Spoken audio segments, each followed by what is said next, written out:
in session.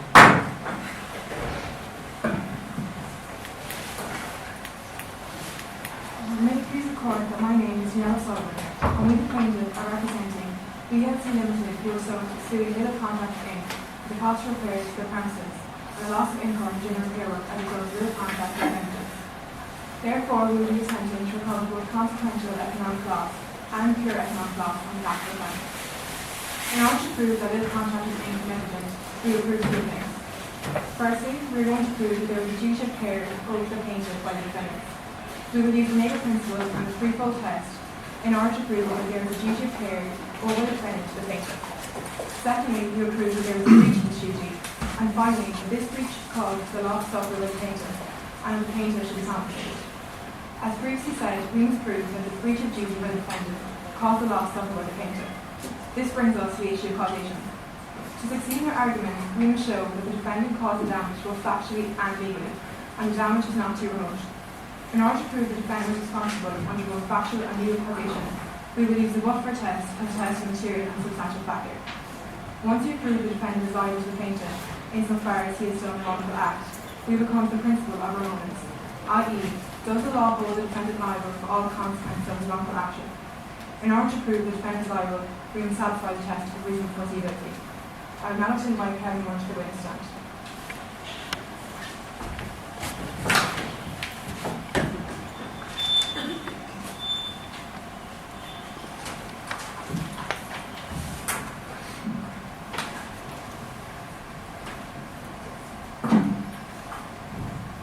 You carried out a visual inspection and subsequent field tests on the site in question, is that correct? Yes, we carried out several visual inspections of the site and performed field tests as part of our investigation at the request of the client and ourselves. We also reviewed reports by others from field tests, and from these we gained further information and evidence.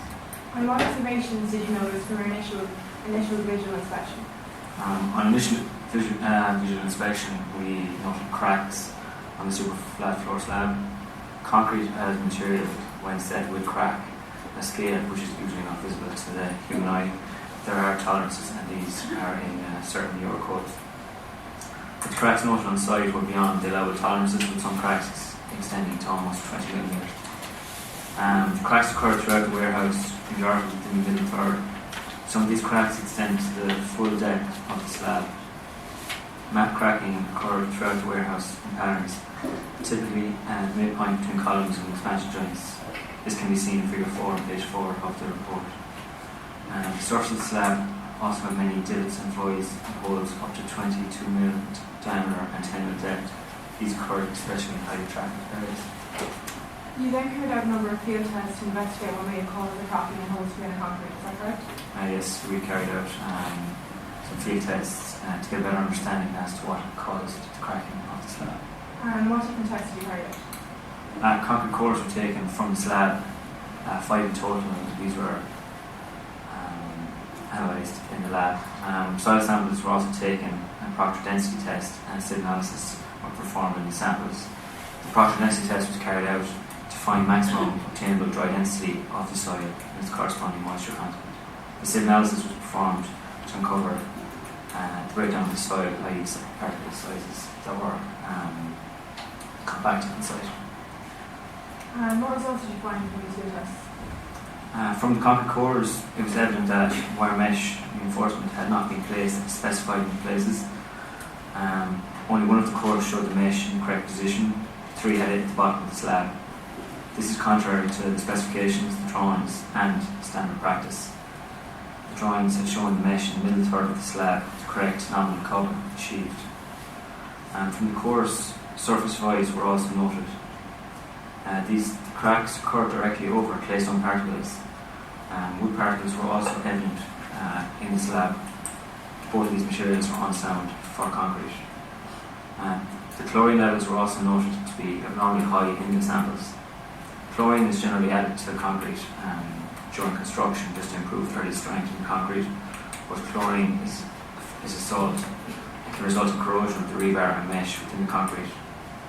Eurocode standards and typical standards across the world state that chlorine levels must be below 0.2%, but the levels found in concrete were 4 times this, almost 5 times. The Proctor test, which was carried out on soil samples, an identity curve was created from this.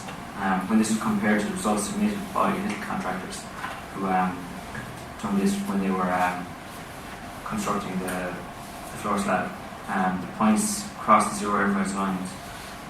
This line is the theoretical line which is the maximum dry density achievable at the zero error voids line. There is no error voids in the soil sample, so any results achieved beyond this are impossible. From the sieve analysis, it also noted that a large percentage of the soil was clean sieved, almost 70% actually. Both are on sound for fill material, sieve as well also during cold weather. And in your expert opinion, what would you say hold the cracks in concrete are?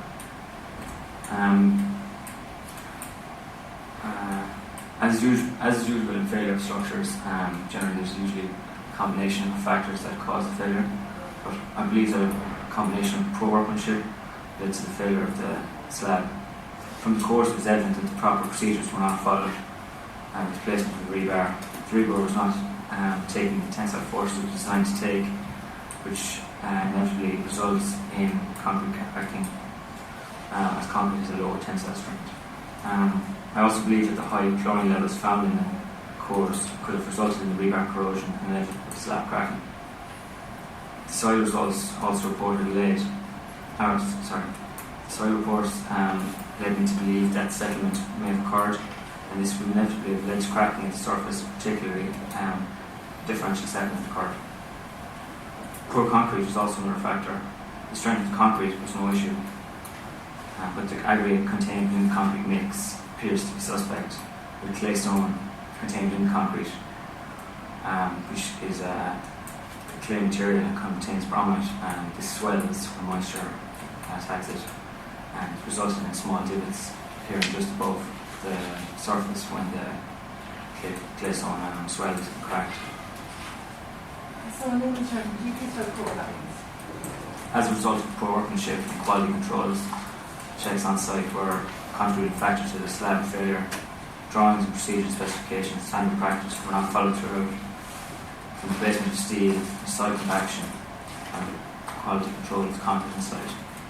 So in your expert opinion, do you think there's a direct correlation between defendant's action and damage caused to your client? Yes, as this was a design-build contract, the contractor must take full responsibility for their actions.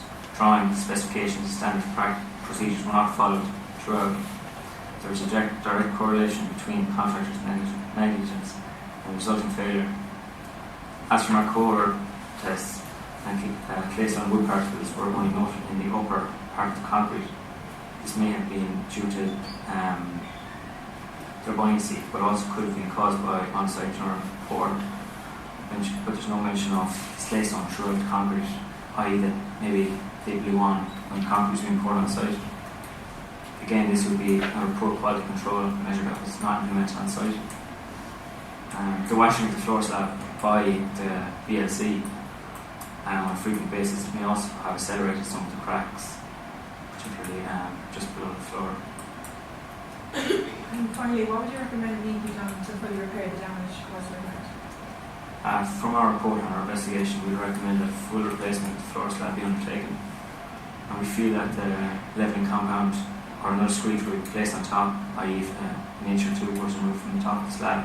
This may eventually lead to more problems where the issues that are still occurring may still occur if this is to happen. So we recommend full replacement, which would cost in the region of $810,000. Thank you, Mr. Moore. Thank you for any further questions.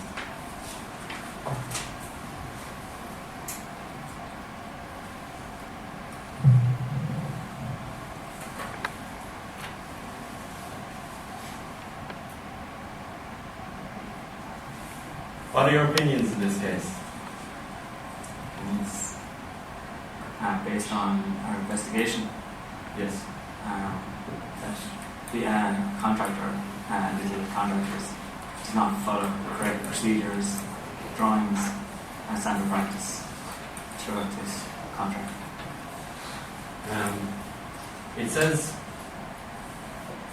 Are you aware of what it says in the contract in relation to the joints and the cutting of the floor slab? Yes. It it says that they should be made by cutting the slab as soon as possible after final finishing. Now, the engineers informed us that they're meant to be cut within 4 to 18 hours. Do you not agree that as soon as possible is a bit of an ambiguous statement or an indefinite statement to be making? It can be, but within the construction industry, standard practice which generally followed, and the contractor would be expected to cut the sockets and expansion joints in as soon as possible. Obviously, after the concrete is cured, it will take a couple of hours. This concrete can be walked on directly after being poured until power flooding and anything other troweling is completed. Do you acknowledge that this is a misleading and indefinite statement? I wouldn't think so. And you said that standard practice wasn't followed in construction. Are you aware of the precautions that were taken when pouring concrete into the reinforcements? Are you aware of what precautions were taken? What kind of format was used? Before concrete is poured, the steel rebar must be checked if it's in the correct position, which obviously wasn't. These procedures weren't followed on site. The rebar is meant to be signed off on to make sure it's in the correct position.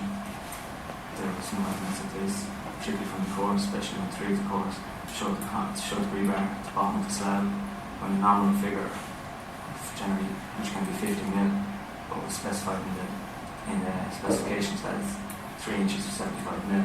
This is not achieved throughout. Also, the concrete quality checks on site are obviously poor because claystone and wood particles are found throughout the concrete. This is an issue that should have been resolved by the contractor on site. Obviously, the strength of the concrete is no issue. Is steel formwork the recommended type of formwork to be used when pouring in the concrete? For floor slab, Yes, is steel formwork recommended to hold the reinforcements in place? steel, generally formwork is made of timber, plywood, due to its ease of workmanship and can be cut to size and whatnot. Alright, so you said the timber formwork is commonly used. Do you not think that they've taken extra care by using steel formwork instead?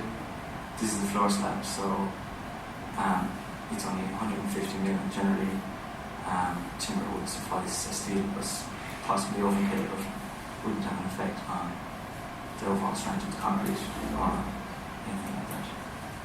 And in relation to the quality of the concrete then, you're saying it wasn't up to standard. Little contractors, of course, were supplied by quality concrete suppliers. Do you agree that they have to shoulder some of the responsibility for this? Obviously, the concrete provider has a big responsibility here in providing the correct concrete that was signed off by the engineer at the time and the design mix, and this must be provided and tested on site. Obviously, this was not checked, but from the core results, from the cores we done, we noticed that the claystone and wood particles were at the top of the slab. This may be due to the buoyancy, but it may have been a quality control issue on site, which may have resulted from just blowing these particles into the slab when it's being poured. Because the concrete slab is poured as one, so 150 mil. So when the concrete arrives in the truck, I would expect the claystone to be evenly distributed throughout. So I think more core samples might have to be done to find if this was throughout the slab to ensure that it was the subcontractor who was responsible for this.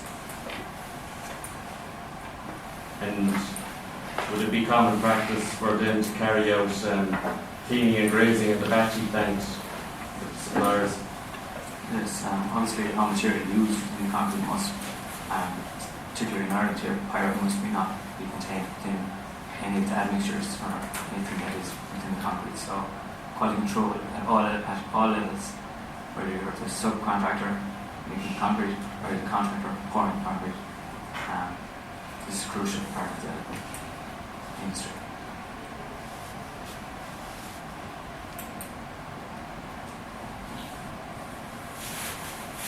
Okay, any further questions? And just two minutes at the moment. The defence mentioned there that he thought as soon as possible was too late. Can you explain to the court what the defendant meant here and why he was treated as it? As soon as practically possible is how I possibly should be worded.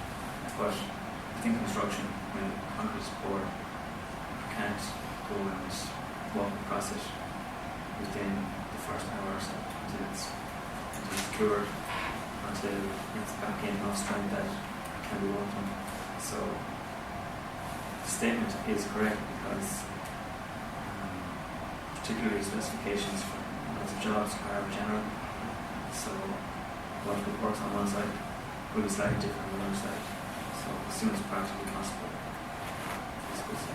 And also the defence mentioned that the subcontractor should have been to blame for the reason that there's case from wood type that was found in the concrete. Could you know the possible reason behind those materials and how I briefly mentioned it before was that they weren't actually distributed throughout the slab from our investigations. So this could be a quality control issue on site. The case on the wood barrels were actually noticed on the top of the slab, possibly due to their buoyancy, but it may have been a quality control issue that dust may have blown these particles from the side onto the top of the slab as it was being poured before the power flood. And this quality control issue would be the fault of the defendant. Is that correct? Yes.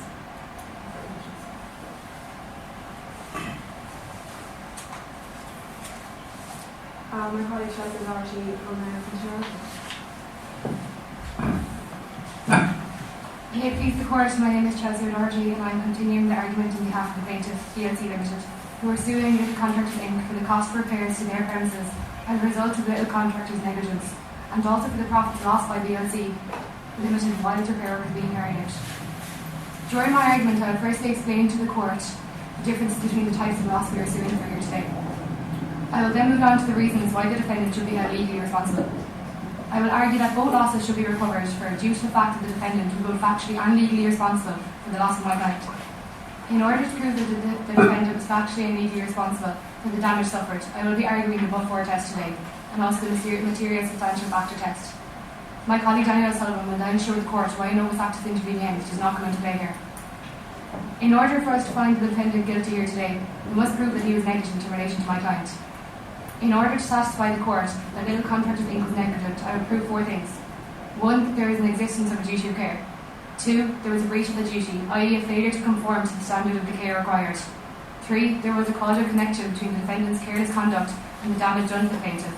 And 4. That it was reasonably foreseeable that the conduct would have inflicted on the plaintiff the particular kind of damage complained of. As I have already said, we are suing for both economic and consequential economic loss here today. I am aware that in most circumstances, recovery for pure economic loss will not be allowed. However, I am about to tell you why there should be an exception made in this case today. Firstly, let me start by making it clear to the court the differences between the two types of loss and how they stand legally. The first and most dominant type of loss we are suing for here today is consequential economic loss. This is where the loss arises as a result of physical damage caused to the plaintiff's property. In the case of the plaintiff, it was noticed that narrow cracks that appeared at regular intervals shortly after construction were beginning to get noticeable, and in some cases are becoming so wide and ravelled that forklifts required expensive wheel replacements every 6 months rather than every 2 years. Pure economic loss is also being sued for here today. This is where the loss that is sustained by the plaintiff consists only of loss of profit. I'm aware that this type of loss is normally not allowed. However, we will look to the case of Spartan Steel and Alloys Limited and Martin & Co Limited, 1973, 1 Queen's Bench 27. Would the court like me to open the facts of this case? The Spartan Steel case is centred on the loss of production suffered by an enterprise whose electricity supply was interrupted by a contractor excavating and a public utility. Although the majority seem to agree that Martin & Co Limited owed the Spartan Steel a duty of care, as in our case, and the damage was not too remote, as in our case again, they decided to allow the recovery of pure economic loss for policy reasons outlined by Lord Denning in this legal judgment. Sorry, they declined to Statutory utility providers are never liable for damages caused by their negligence, and a blackout is a common hazard and a risk which everyone can be expected to tolerate from time to time. Although the policy issues in this case can be sympathised with, neither of these factors come to play in our case. Little Contractors Inc. are not statutory utility providers and therefore should be liable when they provide a negligent service, and cause a loss of profit to our clients. Also, it could never have been anticipated that cracking would appear after such a short space of time as a result of no fault of my client. In the case of Marine Limited and Washington Ironworks, 1974 Supreme Court ruling 1189 with the court recommendation in this case, it was made clear that when the Washington Ironworks were aware of cracks in the mountains of cranes owned by Marine Limited, they should have warned them, but they didn't warn them, and this caused the death of an employee. Therefore, when one of Marine's cranes had to be shut down, so did the others, so they lost profits during the operation, during the lack of operation of that. It was made clear in this case that economic loss caused by the plaintiff's attempt to avoid physical damage is recoverable. I would like to stress that BLC lost their anticipated profits as they were repairing the premises to avoid further physical damage, which in the long term would cost the company more, not repaired at this time. Therefore, both the consequential economic damage and pure economic damage that we are seeing should be recoverable. The case of British Steel Lease Limited and AH Furniture Processors Limited in 1969, 2 All English Reports 1253, is the same here and backs up my point. The plaintiff fully obtained recovery for both consequential and pure economic loss. It is necessary to prove that a duty of care was owed to our client by the defendant, Little Contractors Inc. In tort law, a duty of care is a legal obligation imposed on an individual requiring that they adhere to the standard of reasonable care while performing any acts that could foreseeably harm others. To prove a duty of care was owed to our client, we will rely mainly on English case law, as recent decisions of the Irish Supreme Court show an adoption of the approach found in these English cases. It is important to note that these cases are not binding in Irish courts, however they may have an influence in Irish courts. In the case of Donegan Stevenson, 1992, appeal case 605, the neighbour principle was established by Lord Atkins. The principle states that one must take reasonable care to avoid acts or omissions which you can reasonably foresee would be likely to injure your neighbour. Neighbours in this case can be defined as persons who are so closely and directly affected by my act that I ought to have them in contemplation as being affected when I am directly in my mind to the acts or omissions which are called in question. The neighbour test for establishing a duty of care can therefore be broken down into 2 requirements: reasonable foresight of harm and the relationship of proximity. This test is clearly satisfied in our client's case. The defendants, as qualified craftsmen, should have foreseen the ultimate damage to our clients who were directly affected by their negligence. This principle makes it clear that a duty of care was owed to our client, BLC, by the defendant, Little Contractors Inc. The more recent Irish case of Glencar Exploration plc and Adamant Resources plc and Mayo County Council 2002 1 Irish Reports 84 endorsed the case of Anson Merton. However, they added a third step to the test, bringing the Irish law into line with the English law, as seen in the case of Caparo Industries in Dicklin 1992 appeal case 605. In this case, under Lord Bridges' 3-stage test in the Caparo judgment, the claimant must establish 3 things. 1. That the harm is reasonably foreseeable. 2. That there is a relationship of proximity. And the third one, that it is fair, just and reasonable to impose a duty of care. It is evident that these requirements are satisfied in the case of our client BLC. Little Contractors Inc. should have foreseen the probable damage to our clients who were directly affected by their negligence. The defendants did not demonstrate the standard of care that one may reasonably expect and acted negligently in the construction of the building. We as representatives of BLC believe that it is fair, just and reasonable to impose a duty of care on the defendants. The defendant must also have factually and legally been the cause of the loss suffered by my client in order to be found guilty today. In order to find a causal link between the defendant's careless conduct and the damage done to the plaintiff, we must show that the plaintiff has suffered loss and that the defendant caused the plaintiff's loss. As factual causation is a prerequisite to legal causation, we must look at this first. I will use the but-for test here in order to prove my argument. For the defendant to be held liable, the plaintiff must establish that but for the defendant's culpable conduct or activity, the plaintiff would not have suffered damage or loss. It is clear from the statement of our expert witness that but for the defendant's negligent acts, the structure would not have begun to crack, and therefore no damage would have been suffered by my client. There is no other reason for the damage caused other than the defendant's inadequate construction practice leading to improper reinforcement placing. This served to exacerbate and tensile stresses experienced in the concrete slab due to settlement.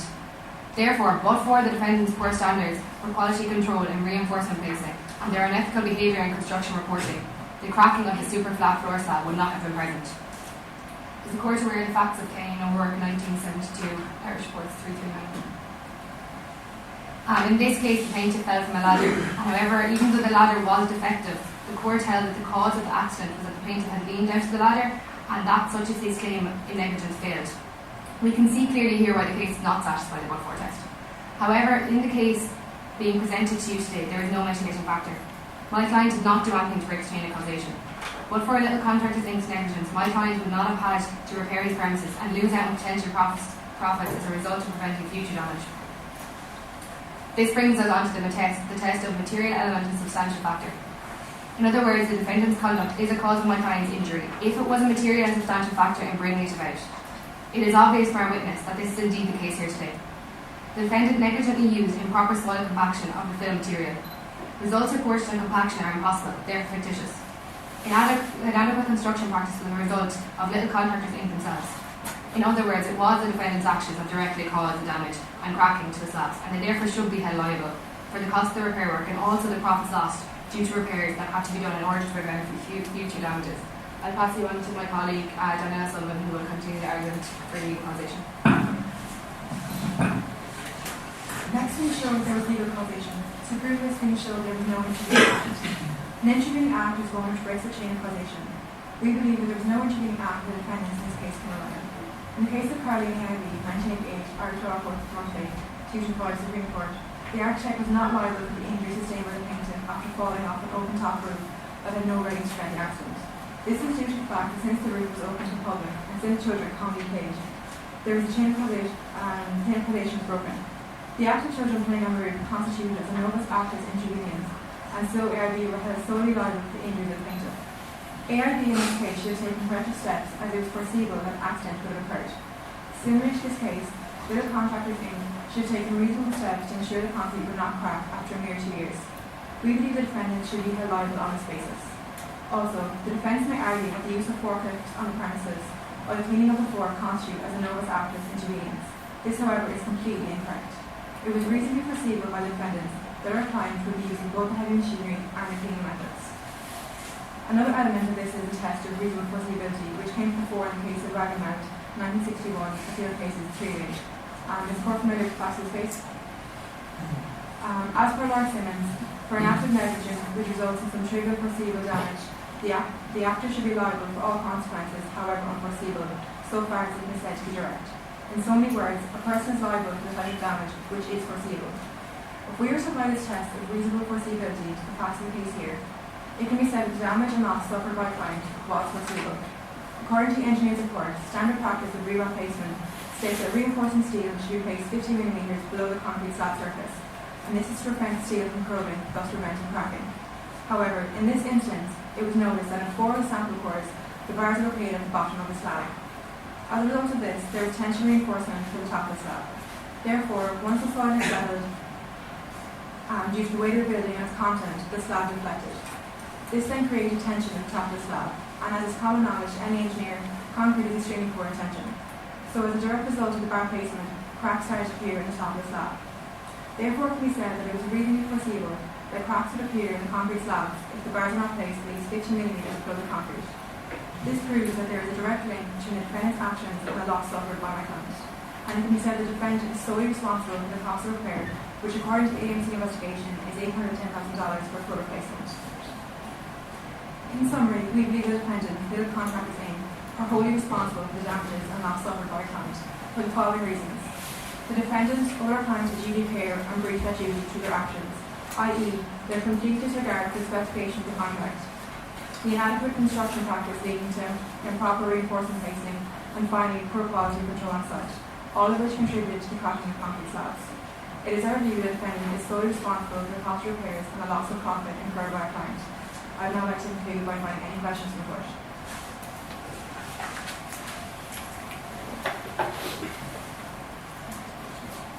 The court has no questions.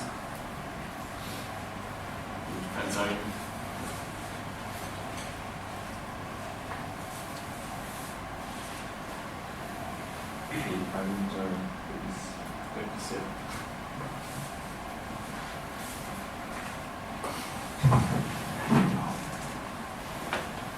Good afternoon. My name is Michael Cook and I'm here joined by Brian O'Connell and Michael Blake, and we are representing Little Contractors Incorporation. The plaintiff is representing BLC Limited, who claim that we were negligent. They are attempting to recover the costs for repairs to their premises and the loss of income during the repair work. Therefore, they are trying to recover for both pure economic loss and consequential economic loss on behalf of their client. In order to successfully prove that we are either completely or partially innocent. There are certain issues that the plaintiffs have raised which you need to address. They have used the neighbourhood principle and the threefold test to prove that we owe them a duty of care. They claim that we breached this duty, and this breach triggered the loss they suffered, and are demanding compensation for this. Now we come to the critical issue of causation. Both factual and legal causation must be proved. We are going to carry out the but-for tests and the material elements of substantial factor tests, and we're also going to address other contributory factors that could have also resulted in the damages and losses suffered by the plaintiff. I would now like to invite David O'Donnell to go into the witness box.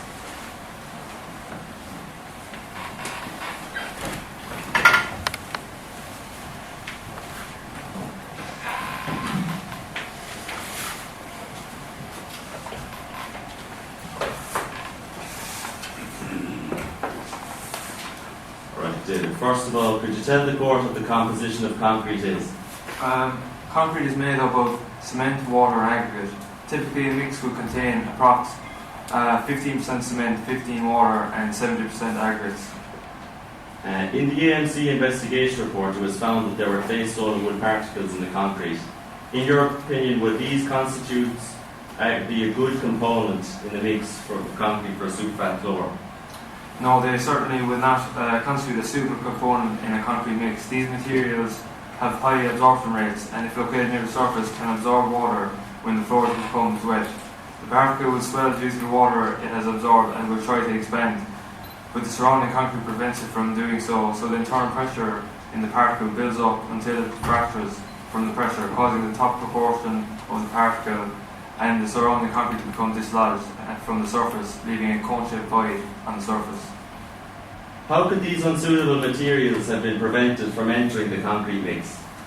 To prevent these unsuitable materials from entering the concrete mix, the aggregates should have been cleaned and free from organic impurities before being used in the concrete mix.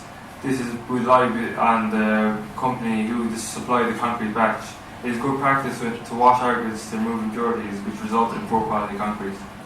In your opinion, should there be stricter guidelines in place in quality concrete to ensure that this type of aggregate doesn't enter the concrete mix? Yes, stricter guidelines should have been present to ensure high quality concrete, high quality aggregate which is free of impurities. I would assume that any concrete batch would apply very strict guidelines to ensure high quality material and high quality concrete is supplied to different companies. And seeing as quality concrete are specialists in the area of superfat floors and knew clearly that concrete was commissioned, should they have taken extra precautions and should they have known better?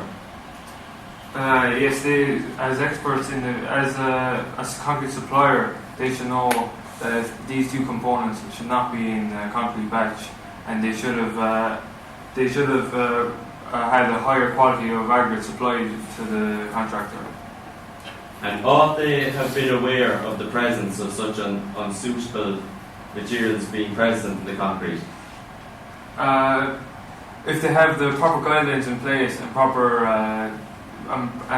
proper cleaning facilities to clean the aggregates, then they would not have even acknowledged the fact that there could possibly be clay, stone and wood in the concrete batch. They would have just assumed that it was clean and it was ready to batch out, but as seen from the core samples taken, clay, stone, wood particles were present in the concrete batch when supplied. The investigation has also uncovered a series of mapping cracks throughout the premises. Do these affect structural integrity? No. Map cracking does not cause any damage to the structural integrity of the slab. Map cracking is just an aesthetic problem and it would not cause any problems to the structural integrity of the slab itself. So basically what you're saying is that it's just unattractive to look at, but it doesn't affect the structure in any way. Exactly. The map cracking would just be an aesthetic problem that the slab would have. So it's safe to conclude that this is totally insignificant. To the case in hand, map cracking would not be an issue, structural problem issue that would require treatment. It's just an aesthetic problem. And in relation to the pouring of the concrete, what quality control procedures and precautions were undertaken? On site, quality control measures taken were to ensure that there was good formwork in place, which the contractor used steel formwork, and to ensure reinforcement is placed in position, and also to ensure that the slab is placed monolithically. And it's safe to conclude that they were cautious using steel formwork instead of wooden formwork. Yeah, they took extra precaution for using steel formwork on this job. No further questions. In your report, you mentioned standard practice replacement states that reinforcing steel should be placed 50 millimeters below the concrete slab surface. Is that correct? Yes, that is correct. And what reinforcement cover was shown in the concrete samples? In the concrete samples taken by AMC, there seemed to be in one sample no reinforcement, and also the reinforcement lied below 2 inches below the cover of the concrete. So it was not in the 50 millimeter range. So it wasn't. It wasn't. It was below 50 millimeters. So in your expert opinion, what effect did this have on the rest? This would the placing of the steel reinforcement was an issue, as steel should be placed in the tensile zone of the concrete. So the slab was susceptible to tension, as the steel was not placed in the correct area as specified in the contract. Also, if this is not specified, if it's not in the correct area, it would also cause the reinforcement would also be used in the fact to stop the elongation of the cracks and then increase the crack width. So in layman's terms, that would mean? In layman's terms, that would mean it was improperly placed, and it would cause failure of the slab. Failure of slab, i.e. cracking of slab. Cracking. You also mentioned in your report there are a number of construction factors that contribute to achieving the high specification of cement flat floors, and these include good concrete, quality control on site, selection of correct concrete mix, competent building contractor, the heating post concrete designer, and pouring concrete in narrow strips using specialized format. Is this correct? Yes, that's correct. And you think this is achieved? I feel this was not achieved entirely, as could you repeat the question, the parts again? Competent building contractors that keep in close contact with the designer, selection of the correct concrete mix, good concrete quality control on site, and pouring concrete in narrow strips using specialized formwork. I believe a few of these issues were done properly on site, especially the narrow strips. They used steel formwork, and they did pour the concrete in the right measures. As part of selecting the correct concrete and the quality control measures, quality control will lie with the concrete supplier. So the selection of the concrete was they selected the concrete, and it's up to the concrete supplier to supply the correct concrete batch, and also the quality of concrete. Aggregates were the calcium chloride that was present in the concrete, that would have been applied in the concrete batch as well, so that wouldn't be an issue that would be caused from the contract supplier. But from the building and watching, what was undertaken on site, then they would have not done certain procedures correctly. So just to answer one question, do you feel that you achieved good concrete quality control on site? Quality control of the concrete, the reinforcement was an issue that was not, quality control, this was not done properly on site, and did require to be looked after properly and ensure that the reinforcement was placed on site properly, so I would not I would agree that there was poor quality control on site. And as regards concrete mix, you're saying you're basically blaming the subcontractor for the reason there was a case where wood concrete subcontractor, is that correct? Yes. And can you explain why some found the top tier of concrete and that actually distributed evenly throughout all concrete? It was evenly distributed. There was pockets noted all throughout the warehouse slab. So it would be caused from the vibrator poker in the slab, and the buoyancy of wood particles would cause it to go to the top of the slab, and this would not have been noted perhaps on site when they're using the poker. So this would have been already in the concrete batch when coming to site. So in your expert opinion, do you think the reason the creation of particle but only found in the top third was due to poor quality control on site? No, I wouldn't agree with that. I believe that it was poor quality concrete, not poor quality control. Okay, any further questions?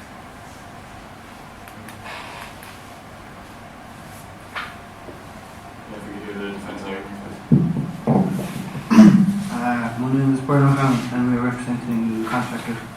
In my submission I will show that the plaintiff's argument to prove we owe them a duty of care does not stand up. I argued that we, the defendants, are not liable in negligence. In regards to the duty of care, I believe we, the defendants, are not to blame for the cracking slabs and holes in cement. I argue that it is the manufacturers who are liable to breach of duty because they failed to conform to the standard of care required. The proposed definition of negligence is the omission to do something which a reasonable man, guided upon those considerations which ordinarily regulate the conduct of human affairs, would do, or doing something which a product and reasonable man would not do. Therefore, I believe it is fair to argue that the manufacturers showed negligence in manufacturing poor aggregate concrete which caused cracking and holes. Thus, the contractors cannot be at fault for laying down poor concrete. This case would fall into the neighbour principle which was developed after Dunhill v. Stevenson, 1932, following AC 462. A question off my colleague, Michael Cook, who will continue with the project. A causal link must be established in order to prove whether or not we were negligent. And in relation to factual and legal causation, the but-for test of material element and substantial factor need to be addressed. One previous case that uses the but-for test is Duffy versus Rooney and Dunn Stores. Is the court aware of the facts of this case? Alright, I need to confirm so.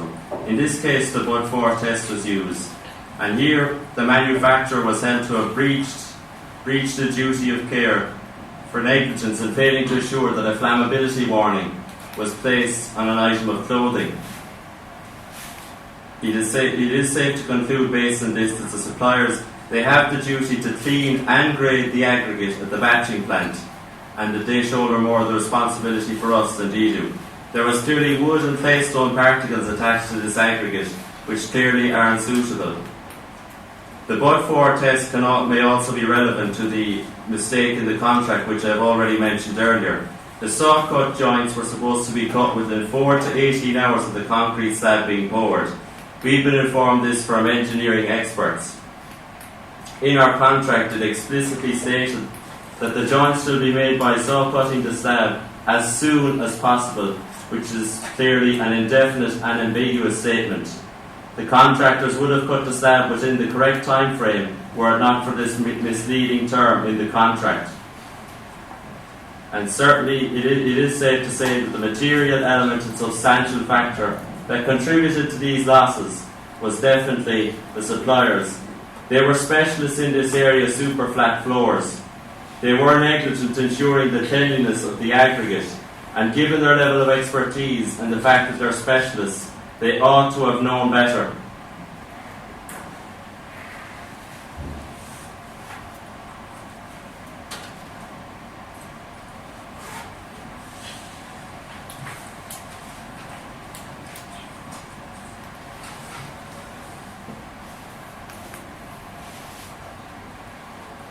That is finished. Just take 2 minutes of deliberation and then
The court believes there was a duty of care owed by the defendant to the plaintiff based on the decision in Donoghue v. Stevenson. The neighbour principle, persons who are so closely and directly affected by my act that I ought reasonably to have them in contemplation, being so affected by and directing my mind to the acts or omissions which are called in question. There's clearly a relationship of close proximity here between the defendant and the plaintiff, as it is a specific contract. When it comes to the three-stage test, first part, reasonable foreseeability. We believe it was foreseeable that you would be held liable for any negligence involved because of the contract. And the proximity, there's obviously a close relationship between the plaintiff and the defendant. And when it comes to whether the court believes that it's fair, just, and reasonable to hold the defendant liable, we believe it is based on the past case law. Case we've gone over, Ward v. McMaster. Ward v. McMaster is an Irish case, and it is the precedent here in this jurisdiction.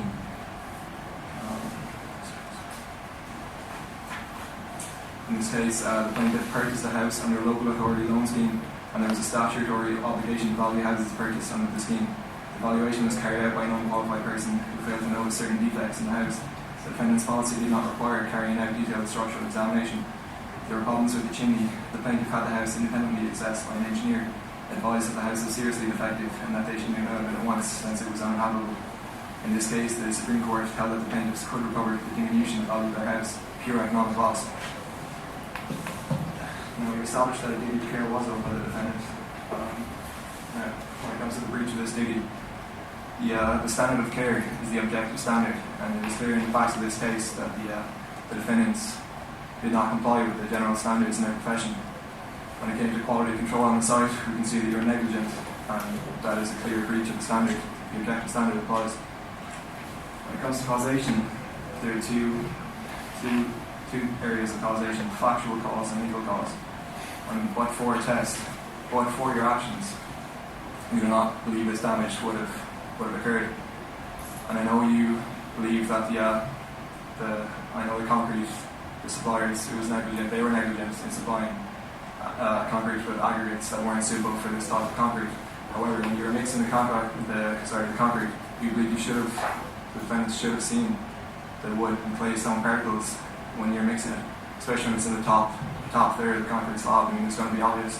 He should have seen that it wasn't suitable and just not used it while proper material. And we also believe this is a material element and substantial factor in this case. And when it comes to legal cause, it is at the court's discretion whether we believe we ought to hold the defendant liable. In this case, we believe that the defendant should be held liable to the quality control on site and the fact that you failed to notice the problems with the concrete when mixing it. You should have seen that it was not suitable for the job at hand. And to the last part, remoteness.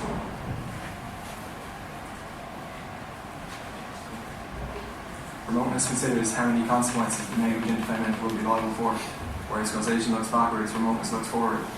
And the test here is a test of reasonable foreseeability. Now, was it reasonably foreseeable that using concrete not suitable for the job with negligent standards of practice while mixing the concrete and using it on the site, we believe it was reasonably foreseeable that this damage would arise. And therefore, the court comes to the conclusion that the defendant is liable for consequential economic loss and pure economic loss, and we award damages of $810,000 to the plaintiff.